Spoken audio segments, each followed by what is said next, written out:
کچھ دیر بعد تمام لوگوں کو ایک جگہ جمع کر کے بیٹھا دیا گیا۔ ان کی تعداد 3 اور 4 ہزار کے درمیان تھی۔ ایک طرف سے ایک جلوس آیا جسے فوجی ہانک کر لائے تھے۔ اس جلوس میں بھیڑوں اور چڑیوں کے چہرے والے انسان تھے۔ اس میں مکروہ اور بڑی بھیانک شکلوں والے انسان بھی تھے، اور اس جلوس میں وہ تمام مخلوق تھی جو لوگوں کو خنڈروں کے اندر دکھائی جاتی تھی، اور بتایا جاتا تھا کہ یہ آسمان ہے جہاں یہ لوگ مرنے کے بعد گناہوں کی سزا بھگت رہے ہیں۔ ان کا سب سے بڑا گناہ یہ بتایا جاتا تھا کہ یہ جنگ و جدل کے عادی تھے، یعنی یہ فوجی تھے۔ اس جلوس سے الگ 10-12 لڑکیوں کو بھی لوگوں کے سامنے لایا گیا ہے۔ یہ بہت ہی خوبصورت لڑکیاں تھیں، ان کے ساتھ خبرو مرد تھے۔ ان دونوں کو لوگوں کے ہجوم کے سامنے ایک اونچی جگہ پر کھڑا کر دیا گیا، اور انہیں کہا گیا کہ لوگوں کو اپنے چہرے دکھاؤ۔ سب نے بھیڑیوں اور چڑیلوں کے مصنوعی چہرے اتار دیے۔ ان کے اندر سے اچھے بھلے انسان چہرے نکل آئے۔ جو آدمی مکروہ اور بھیانک چہرے والے تھے وہ بھی مصنوعی چہرے تھے۔ یہ چہرے بھی اتار دیے گئے۔ لوگوں سے کہا گیا کہ وہ ان آدمیوں اور لڑکیوں کے قریب سے گزرتے جائے اور انہیں پہچان لے۔ لوگ تو اسی پر حیران ہو گئے کہ یہ آسمان کی مخلوق نہیں، اسی زمین کے انسان ہیں۔ لوگوں نے قریب سے دیکھا تو ان آدمیوں سے بہت سے پہچانے گئے، وہ اسی علاقے کے باشندے تھے۔ لڑکیاں بھی پہچان لی گئی، ان میں زیادہ تر اسی علاقے کی رہنے والی تھی۔ 3-4 یہودی تھی جنہیں صلیبی اسی مقصد کے لیے لائے تھے۔ لوگ انہیں دیکھ چکے تو ان مجرموں کو سامنے لایا گیا جنہوں نے یہ طلسماتی اہتمام کر رکھا تھا۔ ان میں 6 صلیبی تھے جو مصر کے اس علاقے کی زبان بولتے اور سمجھتے تھے۔ انہوں نے بہت سے آدمی اس علاقے سے اپنے ساتھ ملا لیے تھے۔ رات کو گرفتاری کے بعد ان سے اعتراف کرا لیا گیا تھا کہ انہوں نے 3-4 مسجدوں میں اپنے امام رکھ دیے تھے جو لوگوں کو غیر اسلامی نظریات کے معتقد بنا رہے تھے۔ اس گروہ کا مقصد یہ تھا کہ لوگوں کو قائل کیا جائے کہ فوج میں بھرتی نہ ہو، کیونکہ یہ بہت بڑا گناہ ہے۔ یہ گروہ اس مقصد میں کامیاب ہو چکا تھا۔ ان تخریب کاروں نے یہ کامیابی بھی حاصل کر لی تھی کہ اس علاقے کے لوگوں میں سوڈانیوں کی محبت پیدا کر دی تھی، اور ان کا مذہب تبدیل کیے بغیر ان کا مذہب تبدیل کر دیا تھا۔ لوگوں سے کہا گیا کہ اب وہ جا کر خنڈر میں گھومے پھرے اور اس فریب کاری کا ثبوت اپنی آنکھوں سے دیکھے۔ وہ اندر چلے گئے جہاں جگہ جگہ فوجی کھڑے تھے اور لوگوں کو دکھا رہے تھے کہ لوگوں کو کیسے کیسے طریقوں سے دھوکہ دیا جاتا رہا۔ بہت دیر بعد جب لوگ اندر سے گھوم پھر آئے، تقی الدین نے ان سے خطاب کیا اور انہیں بتایا کہ کھجور اور پانی میں انہیں نشہ دیا جاتا رہا۔ اندر جو جنت اور جہنم تھا وہ اسی نشے کے زیر اثر نظر آتا تھا۔ میں ان مجرموں سے کہتا ہوں کہ اندر چل کر مجھے آسمان کی مخلوق چلتی پھرتی دکھائے کہ حضرت موسیٰ علیہ السلام کہاں ہے اور مرا ہوا خلیفہ العازد کہاں ہے۔ یہ سب فریب تھا۔ یہ وہ نشہ ہے جو حشیشین کا پیر استاد حسن بن صباح لوگوں کو پلا کر جنت دکھایا کرتا تھا۔ وہ تو ایک وقت میں چند ایک آدمیوں کو نشہ پلایا کرتا تھا، لیکن یہاں اسلام کے دشمنوں نے اتنے وسیع علاقے کی پوری آبادی پر نشہ طاری کر دیا۔ تقی الدین نے لوگوں کو اصلیت دکھا کر انہیں بتایا کہ ابتدا میں ایک درویش کی کہانی سنائی گئی تھی جو مسافروں کو اونٹ اور اشرفیہ دیا کرتی ہے۔ بے بنیاد کہانیاں تھی اور سراپا جھوٹ۔ کہانیاں سنانے والے کو تمہارے دین ایمان کے دشمن بے دریغ دولت دیتے تھے۔ تقی الدین نے اس فریب کاری کے تمام پہلو بے نقاب کیے، اور جب اس نے مجرموں کی اصلیت کو بے نقاب کیا تو لوگ خوشی میں اٹھ کر کھڑے ہوئے اور انہوں نے مجرموں پر حلہ بول دیا۔ اس وقت لوگوں کا وہ نشہ اتر چکا تھا جو رات کو انہیں کھجور اور پانی میں دیا گیا تھا۔ فوج نے ہجوم پر قابو پانے کی بہت کوشش کی، لیکن انہوں نے تمام مجرموں اور لڑکیوں کو جان سے مار کر چھوڑا۔ تقی الدین نے فوج کو اسی علاقے میں پھیلا دیا اور فوج کی نگرانی میں وہاں ایک تو تخریب کاروں کے ایجنٹوں کو گرفتار کیا، اور دوسرے یہ کہ مسجدوں میں قاہرہ کے عالم متعین کر دیے جنہوں نے لوگوں کی مذہبی اور عسکری تعلیم شروع کر دی۔ فرعونوں کے خنڈروں کو لوگوں کے ہاتھوں مسمار کر دیا گیا۔ تقی الدین نے قاہرہ جا کر پہلا کام یہ کیا کہ جرہ اور شارجہ کی خواہش کے مطابق انہیں شادی کی اجازت دے دی، اور دوسرا کام یہ کیا کہ اس نے فوج کی مرکزی کمان کو یہ حکم دیا کہ سوڈان پر حملے کی تیاری کی جائے۔ اس نے خنڈر کی مہم میں دیکھ لیا تھا پڑوسی سوڈانیوں نے اتنے وسیع علاقے کو اپنے اثر میں لے لیا تھا اور یہ اثر شدید جوابی کارروائی کے بغیر ختم نہیں ہوگا۔ اس پر یہ انکشاف بھی ہو چکا تھا کہ سوڈانی صلیبیوں کے اعلی کار بنے ہوئے ہیں اور باقاعدہ حملے کی تیاری بھی کر رہے ہیں، لہٰذا ضروری سمجھا گیا کہ سوڈان پر حملہ کیا جائے۔ اس سے اگر سوڈان کا کچھ حصہ قبضے میں آئے یا نہ آئے، اتنا ضرور ہوگا کہ دشمن کی تیاریاں درہم برہم ہو جائیں گی اور ان کا منصوبہ لمبے عرصے کے لیے تباہ ہو جائے گا۔ تقی الدین کو سلطان صلاح الدین ایوبی کی پشت پناہی حاصل تھی۔ کے قائم مقام تقی الدین نے صلیبیوں کی نظریاتی الغار کو بروقت فوجی کارروائی سے روک دیا اور اس خفیہ اور پر اسرار اڈے کو ہی مسمار کر دیا جہاں سے یہ فتنہ اٹھا تھا، لیکن وہ مطمئن نہیں تھا کیونکہ وہ جان چکا تھا کہ یہ اسلام کش زہر قوم کی رگوں میں اتر گیا ہے۔ اس صلیبی تخریب کاری کو سوڈان سے پشت پناہی مل رہی تھی اور سوڈانیوں کو صلیبیوں کی پشت پناہی حاصل تھی۔ تقی الدین نے اس اڈے کو بھی تباہ کرنے کے لیے سوڈان پر حملے کی تیاری تیز کر دی۔ سلطان صلاح الدین ایوبی نے وہاں بھی جاسوس بھیج رکھے تھے جن کی جابازانہ کوشش سے وہاں کے بڑے نازک راز مل رہے تھے، لیکن ان رازوں سے جو فائدہ سلطان صلاح الدین ایوبی اٹھا سکتا تھا وہ اس کے بھائی تقی الدین کے بس کی بات نہیں تھی۔ دونوں بھائیوں کا جذبہ تو ایک جیسا تھا، لیکن دونوں کی ذہانت میں بہت فرق تھا۔ دونوں بھائی جس کارروائی کا فیصلہ کرتے تھے وہ شدید ہوتی تھی۔ فرق یہ تھا کہ سلطان صلاح الدین ایوبی محتاط رہتا تھا اور تقی الدین بے صبر ہو کر احتیاط کا دامن چھوڑ دیتا تھا۔ اسے جب فوجی مشیروں نے کہا کہ سوڈان پر حملے کا فیصلہ دانشمندانہ ہے لیکن محترم ایوبی سے مشورہ لینا ضروری ہے، تو تقی الدین نے اپنے مشیروں کے اس مشورے کو مسترد کرتے ہوئے کہا، کیا آپ امیر محترم کو یہ تاثر دینا چاہتے ہیں کہ آپ ان کے بغیر کچھ سوچ نہیں سکتے اور کچھ کر نہیں سکتے؟ کیا آپ بھول گئے ہیں کہ محترم ایوبی مصر سے اتنی دور کس طوفان میں گھرے ہوئے ہیں؟ اگر ہم نے ان کے مشورے اور فیصلے کا انتظار کیا تو اس کا نتیجہ یہ ہوگا کہ سوڈانی حملے میں پہل کر کے ہم پر سوار ہو جائیں گے۔ ایک نائب سالار نے کہا، آپ ابھی حملے کا حکم دے، فوج اسی حالت میں رسد کے بغیر کوچ کر جائے گی، لیکن اتنی بڑی اور اہم مہم میں گہری سوچ وچار کی ضرورت ہے۔ ہم کوچ کی تیاری کے تمام تر انتظامات بہت کم وقت میں کر لیں گے۔ آپ محترم ایوبی کو اطلاع ضرور دے دیں تاکہ وہ اور محترم نور الدین جنگی ادھر بھی دھیان رکھے۔ تقی الدین نہیں مانا۔ اس نے کہا، آپ مصر میں ایک ایک غدار اور ایک ایک تخریب کار کو پکڑتے اور اسے ختم کرتے ہیں، میں اس منبع کو بند کرنا چاہتا ہوں جہاں سے تخریب کاری اور غداری پیدا ہو رہی ہے۔ اس کام کے لیے مجھے کسی کے حکم اور مشورے کی ضرورت نہیں۔ تقی الدین چند ایسے عناصر اور طائف کو نظر انداز کر رہا تھا جو اس کے حملے کو ناکام کر سکتے تھے۔ ایک یہ کہ صلیبیوں اور سوڈانیوں کے جاسوس مصر میں موجود تھے جو یہاں کی فوجوں کی نقل و حرکت دیکھ رہے تھے۔ تقی الدین کی کمزوری یہ تھی کہ دشمن کے جاسوس مسلمان بھی تھے جو انتظامیہ اور اونچے عہدوں پر فائز تھے۔ اس کے مقابلے میں تقی الدین کے جاسوس سوڈانیوں کے پالیسی سازوں اور حکام تک نہیں پہنچ سکتے تھے۔ دوسرے یہ کہ سلطان صلاح الدین ایوبی نے 1159 میں مصر کی جس فوج کو بغاوت کے جرم میں توڑ دیا تھا، اس کے کئی ایک کمانڈر اور عہدیدار سوڈان میں تھے۔ وہ سلطان صلاح الدین ایوبی کی جنگی چالوں سے واقف تھے۔ انہوں نے اپنی چال کے مطابق اپنی فوج کو تربیت دی تھی۔ صلیبیوں نے انہیں نہایت اچھا اسلحہ اور ضرورت سے زیادہ جنگی سامان دے رکھا تھا۔ یہ گھر کے بھیدی تھے۔ تقی الدین نے یہ بھی نہ سوچا کہ وہ سوڈان کے جس علاقے میں پیش قدمی کرنے جا رہا ہے وہ ایک وسیع صحرا ہے جہاں پانی خطرناک حد تک کم اور وہ مقام جہاں حملہ کرنا ہے جہاں تک رسد کو خطرے میں ڈالے بغیر روانہ رکھنا ممکن نہیں ہوگا۔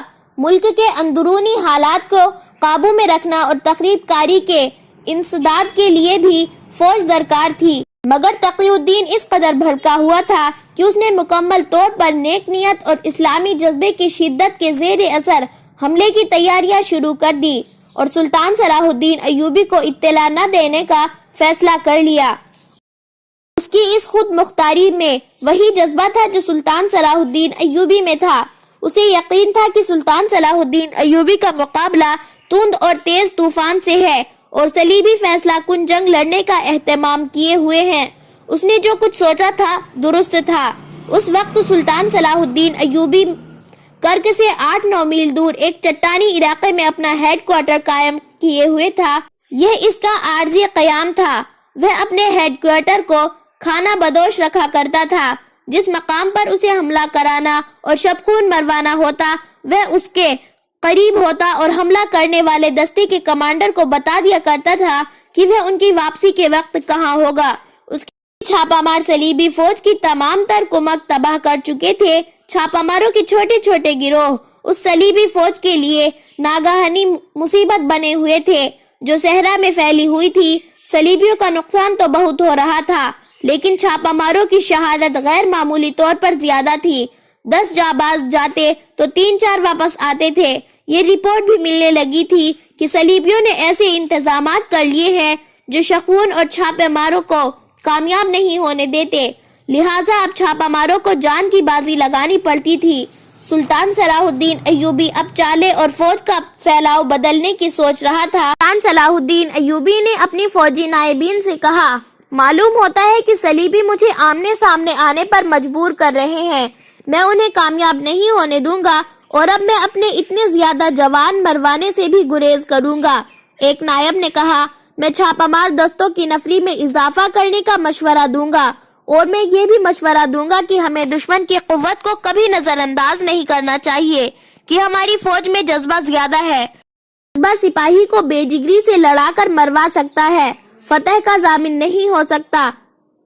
صلیبیوں کے مقابلے میں ہماری نفری بہت کم ہے۔ ہمیں یہ بھی نہیں بھولنا چاہیے کہ صلیبی فوج کا زیادہ تر حصہ زرہ پوش ہے۔ سلطان صلاح الدین ایوبی مسکرایا اور بولا، لوہا جو انہوں نے پہن رکھا ہے وہ انہیں نہیں ہمیں فائدہ دے گا۔ کیا آپ نے نہیں دیکھا کہ صلیبی کوچ کرتے ہیں تو رات کو کرتے ہیں یا صبح کے وقت؟ اس کی وجہ یہ ہے کہ وہ دھوپ سے بچنے کی کوشش کرتے ہیں۔ سورج اوپر اٹھتا ہے، کی تمازت زرہ بختر کو انگاروں کی طرح گرم کرتی ہے۔ زرہ پوش سپاہی اور سوار لوہے کے خود اور آہنی سونا پوش اتار پھینکنا چاہتے ہیں۔ اس کے علاوہ لوہے کا وزن ان کی حرکت کی تیزی کو ختم کر دیتا ہے۔ میں انہیں دوپہر کے وقت لڑاؤں گا جب ان کے سروں پر رکھا ہوا لوہا ان کا پسینہ نکال کر ان کی آنکھوں میں ڈالے گا اور وہ اندھے ہو جائیں گے۔ آپ نفری کی کمی کو متحرک طریقہ جنگ سے اور جذبے سے پورا کریں۔ اتنے میں سلطان صلاح الدین ایوبی کی انٹیلیجنس کے سربراہ علی بن سفیان کا ایک نائب زاہدان آ گیا۔ اس کے ساتھ 2 آدمی تھے۔ سلطان صلاح الدین ایوبی کی آنکھیں چمک اٹھی۔ ان دونوں آدمیوں کو اس نے بٹھایا اور پوچھا، کیا خبر ہے؟ دونوں نے اپنے اپنے گریبان کے اندر ہاتھ ڈالے اور لکڑی کی بنی ہوئی 2 سلیبیں باہر نکالی جو ان کی گردنوں سے بندھی ہوئی تھی۔ وہ صلیبی نہیں مسلمان تھے۔ اپنے آپ کو صلیبی ظاہر کرنے کی وجہ سے وہ صلیبیں لٹکا لیتے تھے۔ دونوں نے صلیبیں اتار کر نیچے پھینک دی۔ ان میں سے ایک نے اپنی رپورٹ پیش کی۔ یہ دونوں جاسوس تھے جو کرک سے واپس آئے تھے۔ پہلے بھی ذکر آ چکا ہے کہ کرک فلسطین کا ایک قلعہ بند شہر تھا جس پر صلیبیوں کا قبضہ تھا۔ صلیبی شبک نام کا ایک قلعہ سلطان صلاح الدین ایوبی کے ہاتھوں ہار چکے تھے۔ وہ کرک کسی قیمت پر نہیں دینا چاہتے تھے۔ اس کے بعد انہوں نے دفاعی انتظامات بڑے سخت کر دیے تھے جن میں ایک بندوبست یہ تھا کہ وہ قلعے بند ہو کر نہیں لڑنا چاہتے۔ وقت سے جب عیسائی اور یہودی باشندے مسلمانوں کے ڈر سے کرک بھاگ رہے تھے تو اسی وقت سلطان صلاح الدین ایوبی نے اپنی فوج اور انتظامیہ کو یہ حکم دے دیا تھا کہ بھاگنے والے غیر مسلمانوں کو روکے اور انہیں واپس لا کر ان کے ساتھ اچھا سلوک کرے۔ لیکن سلطان صلاح الدین ایوبی نے ایک خفیہ حکم یہ بھی دیا تھا کہ زیادہ تر باشندوں کو جانے دے۔ اس حکم میں راز یہ تھا کہ غیر مسلم باشندوں میں سلطان صلاح الدین ایوبی کے جاسوس بھی جا رہے تھے۔ اپنے جاسوس دشمن کے اس شہر میں اور مضافات میں جس پر تھوڑے عرصے کے بعد حملہ کرنا تھا بھیجنے کا یہ موقع بہت اچھا تھا۔ مسلمان مسلمان جاسوس یہودی اور عیسائی پناہ گزینوں کے بھیس میں کرک چلے گئے تھے۔ وہاں کے مسلمان باشندوں کو ساتھ ملا کر انہوں نے خفیہ اڈے بنا لیے تھے۔ وہ وہاں سے اطلاع بھیجتے رہتے تھے۔ سلطان صلاح الدین ایوبی ذاتی طور پر ان کی رپورٹ سنا کرتا تھا۔ اس روز 2 جاسوس آئے تو سلطان صلاح الدین ایوبی نے انہیں فوراً اپنے خیمے میں بلا لیا اور باقی سب کو باہر نکال دیا۔ جاسوسوں کی رپورٹ میں صلیبیوں کی فوج کی نقل و حرکت اور تربیت کے متعلق اطلاع تھی۔ سلطان صلاح الدین ایوبی ان کے مطابق نقشہ بناتا رہا۔ اس دوران اس کے چہرے پر کوئی تبدیلی نہیں آئی۔ جاسوسوں نے جب کرک مسلمان باشندوں کی بے بسی اور مظلومیت کی تفصیل سنائی تو سلطان کے چہرے پر نمایاں تبدیلی آ گئی۔ ایک بار تو وہ جوش میں آ کر اٹھ کھڑا ہوا اور خیمے میں ٹہلنے لگا۔ جاسوسوں نے اسے بتایا کہ صلیبی شبک سے شکست کھا کر کرک پہنچے تو انہوں نے مسلمانوں کا جینا حرام کر دیا۔ سلطان صلاح الدین ایوبی کو بہت سے حالات کا پہلے سے علم تھا۔ ان 2 جاسوسوں نے اسے بتایا کہ وہاں بازار میں جن مسلمانوں کی دکانیں ہیں وہ بہت پریشان ہیں۔ غیر مسلم تو ان کی دکانوں پر جاتے ہی نہیں۔ مسلمانوں کو بھی ڈرا دھمکا کر ان کی دکانوں سے دور رکھا جاتا ہے۔ مسلمانوں کے خلاف نفرت کی باقاعدہ مہم شروع کر دی گئی ہے۔ عیسائی اور یہودی مسجدوں کے سامنے اونٹ، گھوڑے اور دیگر مویشی باندھ دیتے ہیں۔ اذان اور نماز پر کوئی پابندی نہیں ہے، لیکن جب اذان ہوتی ہے تو غیر مسلم شور مچاتے، ناچتے اور مذاق اڑاتے ہیں۔ جاسوسوں نے بتایا کہ مسلمانوں کا قومی جذبہ ختم کرنے کے لیے وہاں اس قسم کی افواہیں زور و شور سے پھیلائی جا رہی ہے کہ سلطان صلاح الدین ایوبی اتنا شدید زخمی ہو کر دمشق چلا گیا ہے کہ اب تک مر چکا ہوگا، اور یہ بھی کہ سلطان صلاح الدین ایوبی کی فوج کی کمان کمزوری کی وجہ سے صحرا میں بکھر گئی اور سپاہی مصر کی طرف بھاگ رہے ہیں، اور یہ بھی کہ مسلمان کرک پر حملہ کرنے کے قابل نہیں رہے اور بہت جلدی شبک بھی صلیبیوں کو ملنے والا ہے، اور یہ بھی کہ سوڈانی فوج نے مصر پر حملہ کر دیا ہے اور مصر کی فوج سوڈانیوں کے ساتھ مل گئی ہے۔ جاسوسوں نے بتایا کہ آج صبح پادری مسلمان محلوں میں گھومتے پھرتے اور مسلمانوں کے گھر کے دروازوں پر گھنٹیاں بجاتے، اپنے مذہبی گیت گاتے اور مسلمانوں کو دعائیں دیتے ہیں۔ وہ اپنے مذہب کا اور کوئی پرچار نہیں کرتے۔ یہ پرچار وہاں عیسائی اور یہودی لڑکیاں مسلمان لڑکیوں کی سہیلیاں بن کر انہیں اپنے آزادی کی بڑی ہی دلکش تصویر دکھاتی ہے اور انہیں بتاتی ہے کہ مسلمان فوج جو علاقہ فتح کر چکی ہے وہاں مسلمان لڑکیوں کو خراب کرتی ہے۔ ان رپورٹوں میں سلطان صلاح الدین ایوبی کے لیے کوئی بات نئی نہیں تھی۔ ابتدا میں اس کے جاسوس اسے کرک کے مسلمانوں کے حالات ذات بتا چکے تھے۔ وہاں کے مسلمانوں کا حال تھا کہ وہ سلطان صلاح الدین ایوبی اور اس کی فوج کے خلاف کوئی حوصلہ شکن افواہ سننا نہیں چاہتے تھے، لیکن وہاں جو بھی بات ان کے کانوں میں پڑتی تھی حوصلہ شکن ہوتی تھی۔ وہ ڈرتے بات نہیں کرتے تھے۔ ان کے گھروں کی دیواروں کے بھی کان تھے۔ وہ اکٹھے بیٹھنے سے بھی ڈرتے تھے۔ جنازے اور بارات کے ساتھ بھی جاسوس ہوتے تھے اور مسجدوں میں بھی جاسوس ہوتے تھے۔ ان کی بدنصیبی یہ تھی کہ جاسوسی تو ان کے اپنے مسلمان بھائی کرتے تھے، وہ اپنے گھروں میں بھی سرگوشیوں نے باتیں کرتے تھے۔ کسی مسلمان کے خلاف یہ کہہ دینا کہ وہ صلیبی حکومت کے خلاف ہے اسے بیغار کیمپ میں بھیجنے کے لیے کافی ہوتا تھا۔ ایک جاسوس نے کہا، لیکن سالار اعظم، اب وہاں ایک اور چال چلی جا رہی ہے کہ مسلمانوں کے ساتھ اچھا سلوک ہونے لگا ہے۔ صلیبی حکومت نے اس کی ایک مثال یہ پیش کی ہے کہ عیسائی حاکم نے ایک مسجد کو بوسیدہ حالت میں دیکھا تو اس کی مرمت کا حکم دیا اور اپنی نگرانی میں مرمت کروا دی۔ انہوں نے بیغار کیمپ کے مسلمانوں کو رہا تو نہیں کیا، انہیں کچھ سہولتیں دے دی، روزمرہ مشقت کا وقت بھی کم کر دیا ہے، لیکن ان کے کانوں میں یہی ڈالا جا رہا ہے، تم نے صلیب کے خلاف بہت بڑا جرم کیا ہے، پھر بھی تم پر رحم کیا جا رہا ہے۔ یہ پیار اور محبت کا ہتھیار بہت ہی خطرناک ہے۔ اس جھوٹے پیار سے غیر مسلمان نوجوانوں کو نشے اور جوئے کے عادی بناتے جا رہے ہیں۔ اگر ہم نے حملے میں وقت لگایا تو کرک کے مسلمان اگر مسلمان ہی رہے برائے نام کے مسلمان ہوں گے، ورنہ قرآن سے منہ موڑ کر گلے میں صلیب لٹکا لیں گے۔ اس صورت میں وہ اس وقت ہماری کوئی مدد نہیں کریں گے۔ جب ہم کرک کا محاصرہ کریں گے، اس پیار کے ساتھ ساتھ مسلمانوں کے خلاف جاسوسی پہلے سے زیادہ ہو گئی ہے اور گرفتاریاں ہوتی رہتی ہے۔